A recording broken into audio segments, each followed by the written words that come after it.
अस्सलामु अलैकुम मेरे दोस्तों, आज की इस वीडियो में हम आपको बताएंगे कि मरने के बाद मुर्दा अपने घर वालों को कितने साल तक याद करता रहता है और रोता रहता है। हमारी आपसे रिक्वेस्ट है कि इस हकीकत को जानने के लिए इस वीडियो को आखिर तक जरूर देखिएगा। मेरे दोस्तों, हम में से हर एक ये जानता है कि ये दुनिया की जिंदगी बस थोड़ी सी है। एक न एक दिन हम में से हर एक को मरना है और इस खत्म होने वाली दुनिया को छोड़कर अपने असली ठिकाना आखिरत की तरफ जाना है। और मौत एक ऐसा दरवाजा है जिसमें से हर एक को गुजरना है, चाहे वो बच्चा हो, जवान हो या बूढ़ा हो, हर एक को मौत के दरवाजे में से गुजरना है। जिस तरह के अल्लाह तबारक व तआला कुरान पाक में इरशाद फरमाता है, कुल्लू नफसीन जायक़तुल मौत, कि हर जानदार को मौत का मजा चखना है। यानी हर वो चीज जिसके अंदर जान है उसको एक ना एक दिन मरना है। मेरे दोस्तों, दुनिया और आखिरत के बाद एक और दुनिया है जिसको हम आलम बरज़ख कहते हैं। मरने के बाद और कयामत से पहले तमाम जिन्हों इंसान की रूहों को अपने अमाल के हिसाब से इसमें रहना होता है, और रूह कहीं भी हो जिस्म के साथ उसका कनेक्शन रहता है। कब्र पर आने वालों को वो पहचानती है, और ये कहना कि फलां की रूह फलां के अंदर चली गई या इसने दोबारा जन्म लिया, ये अकीदा कुरान सुन्नत के खिलाफ है। हदीस शरीफ में आता है कि जब मुसलमान मरता है तो उसके रास्ते खोल दिए जाते हैं कि जहां चाहे वो चला जाए। और हजरत सईद बिन मुसैयब रदियल्लाहु ताला अन्हो से मरवी है कि हजरत सलमान फारसी अब्दुल्लाह बिन सलाम रदियल्लाहु ताला अन्हो जब हम आपस में मिले तो एक दूसरे से कहा कि अगर हम तीनों में से पहले कोई इंतकाल करता है तो बताना कि मौत के बाद उसके साथ क्या मामला हुआ। कहा, क्या जिंदे और मुर्दा भी मिलते हैं? तो फरमाया, हाँ, मुसलमान की रूह जन्नत में होती है और वो अपनी मर्जी से जहां चाहें जा सकती हैं। मेरे दोस्तों, अब सवाल ये है कि क्या मरने के बाद मुर्दे अपने घर वालों को याद करते हैं? जब किसी इंसान का इंतकाल होता है तो मरने वाले शख्स को यह मालूम होता है कि हम इस दुनिया से इंतकाल होकर आलम बरज़ख में आ गए हैं, और उसको ये सारी चीजें याद होती हैं कि हमारा घर है, मकान है, रिश्तेदार हैं, और हमारे बहन भाई भी हैं, और हमारी एक फैमिली है। और यहाँ तक कि जब इस मुर्दे की रूह निकल जाती है और उसको दफनाया जा रहा होता है तो फिर उस वक्त वो मुर्दा अपनी आंखों से सारी चीजें देख भी रहा होता है। यानी कि उसकी रूह तमाम चीजों को देख रही होती है, और उसको पता होता है कि अब हमें कफन पहनाया जा रहा है और अब हमारे जनाजे को उठाया जा रहा है। लिहाजा नेक बंदे के जनाजे को लोग उठाते हैं तो वो कहता है, ऐ लोगों, जल्दी मुझे लेकर कब्रिस्तान की तरफ चलो और बहुत जल्द मुझे मेरे असली ठिकाने यानी कब्र के अंदर पहुंचा दो। क्योंकि उसको मौत पर ही पता चल जाता है कि उसके साथ आगे क्या होने वाला है। यानी आगे आने वाली जो मंजिलें हैं वो अच्छे हैं या मुश्किल हैं, सख्त हैं या आसान, उसको पहले से पता चल जाता है। क्योंकि रूह निकलते वक्त की जो तकलीफ होती है उसी से मरने वाले को यह अंदाजा हो जाता है, और उसको ये मालूम हो जाता है कि उसका आगे क्या अंजाम होने वाला है। इसी वजह से जो मोमिन बंदा होता है वो कहता है, मुझे जल्दी लेकर चलो और मुझे कब्र के अंदर उतार दो और मेरे असली ठिकाने तक मुझे पहुंचा दो। क्योंकि हुजूर नबी करीम सल्लल्लाहु ताला अलैहि वसल्लम ने इरशाद फरमाया, दुनिया मोमिन के लिए कैद खाना है और काफिर के लिए जन्नत है। मेरे दोस्तों, जब गुनाहगार और बेनमाजी इंसान की मौत होती है तो वो चिल्ला चिल्ला कर ये कहने की कोशिश करता है कि ऐ लोगों, तुम मुझे कहां लेकर जा रहे हो? ऐ मेरे बच्चों, यानी कि वो अपनी फैमिली से कहता है कि मैंने अपने बच्चों के लिए बहुत ज्यादा कमाया, इनके लिए घर और मकान बनाया, और अब तुम हमें हमारे घर से निकालकर अंधेरी कोठरी यानी कब्र के अंदर क्यों डालने जा रहे हो? उसे बहुत घबराहट होती है तो वो कहने की कोशिश करता है कि ऐ लोगों, मुझे मत लेकर जाओ।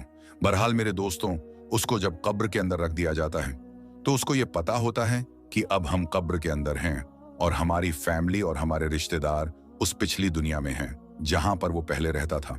इसी वजह से रिवायत में आता है कि जब कोई इंसान अपने किसी मुर्दे की कब्र पर जाता है तो वो मुर्दा उस कब्र पर आने वाले को पहचानता भी है कि ये हमारा फलाना शख्स है।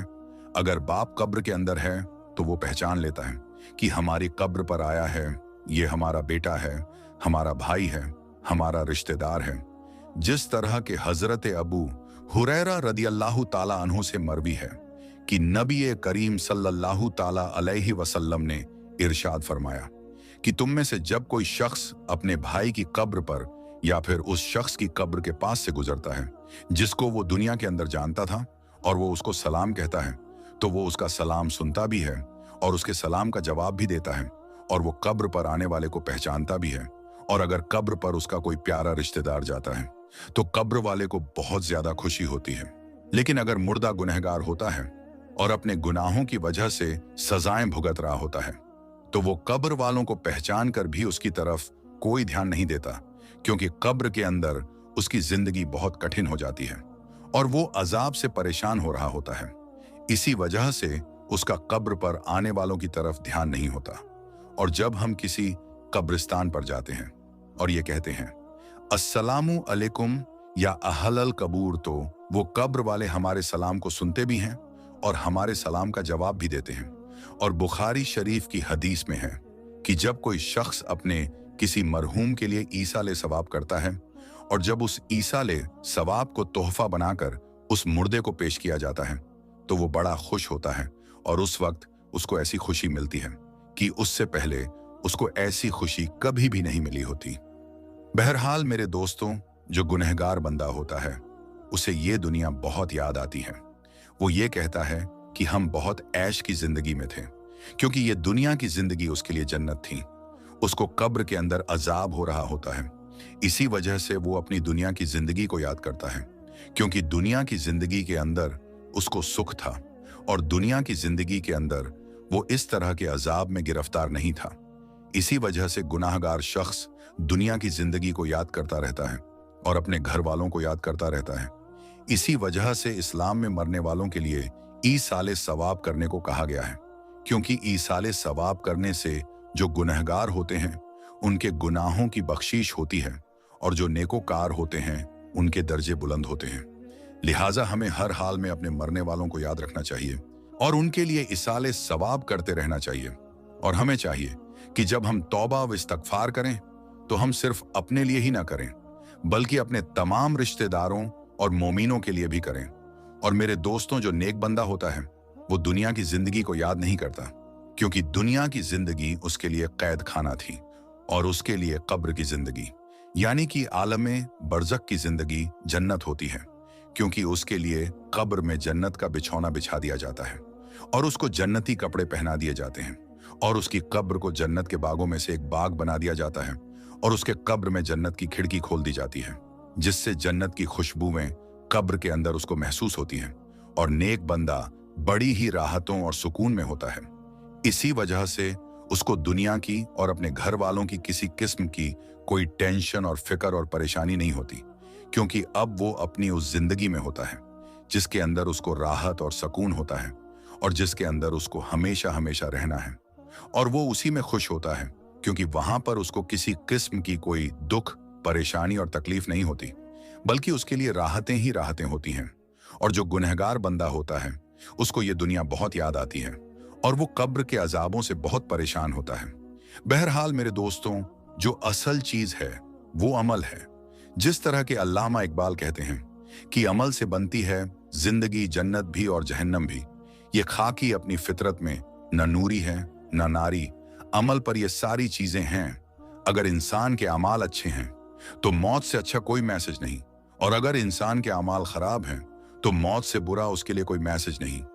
इसी वजह से अल्लाह तबारक व तआला कुरान पाक में यूं इरशाद फरमाता है, तर्जुमा तुम अपने रब से गिड़गिड़ाकर और आहिस्ता दोनों तरीकों से दुआ किया करो, बेशक वो हद से बढ़ने वालों को पसंद नहीं करता।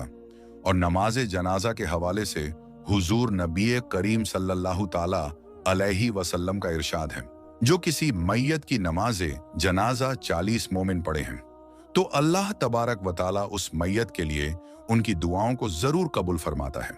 दूसरी रिवायत में है कि आप सल्लल्लाहु ताला अलैहि वसल्लम का इरशाद है, जिस मैयत की नमाजे जनाजा 100 मुसलमान पढ़े और उसके लिए दुआ करें तो उनकी दुआ अल्लाह ताला कबूल फरमाता है। और इमाम इब्ने कय्यिम रहमतुल्लाह अलैह इरशाद फरमाते हैं कि नमाज जनाजा का मकसद मैयत के लिए दुआ करना है, लिहाजा कब्र के पास खड़े होकर मैयत के लिए मगफिरत की दुआ करनी चाहिए। जिस तरह के हजरत अब्दुल्लाह बिन उमर रदी अल्लाह ताला अन्हु से रिवायत है कि नबी करीम सल्लल्लाहु ताला अलैहि वसल्लम जब मैयत को कब्र में रखते तो फरमाते बिस्मिल्लाहि व अला सुन्नती रसूलिल्लाहि सल्लल्लाहु ताला अलैहि वसल्लम, यानी कि अल्लाह तबारक व ताला के नाम से और रसूल अकरम सल्लल्लाहु ताला अलैहि वसल्लम के तरीके पर। और हजरत उस्मान बिन अफ़्फ़ान रदियल्लाहु ताला अन्हो की रिवायत है, वो कहते हैं कि जब रसूलुल्लाह सल्लल्लाहु ताला अलैहि वसल्लम मैयत को दफनाकर फारिग होते तो कब्र पर खड़े होकर फरमाते अपने भाई के लिए मगफिरत की दुआ करो, इसीलिए कि अभी इससे सवाल किए जाएंगे।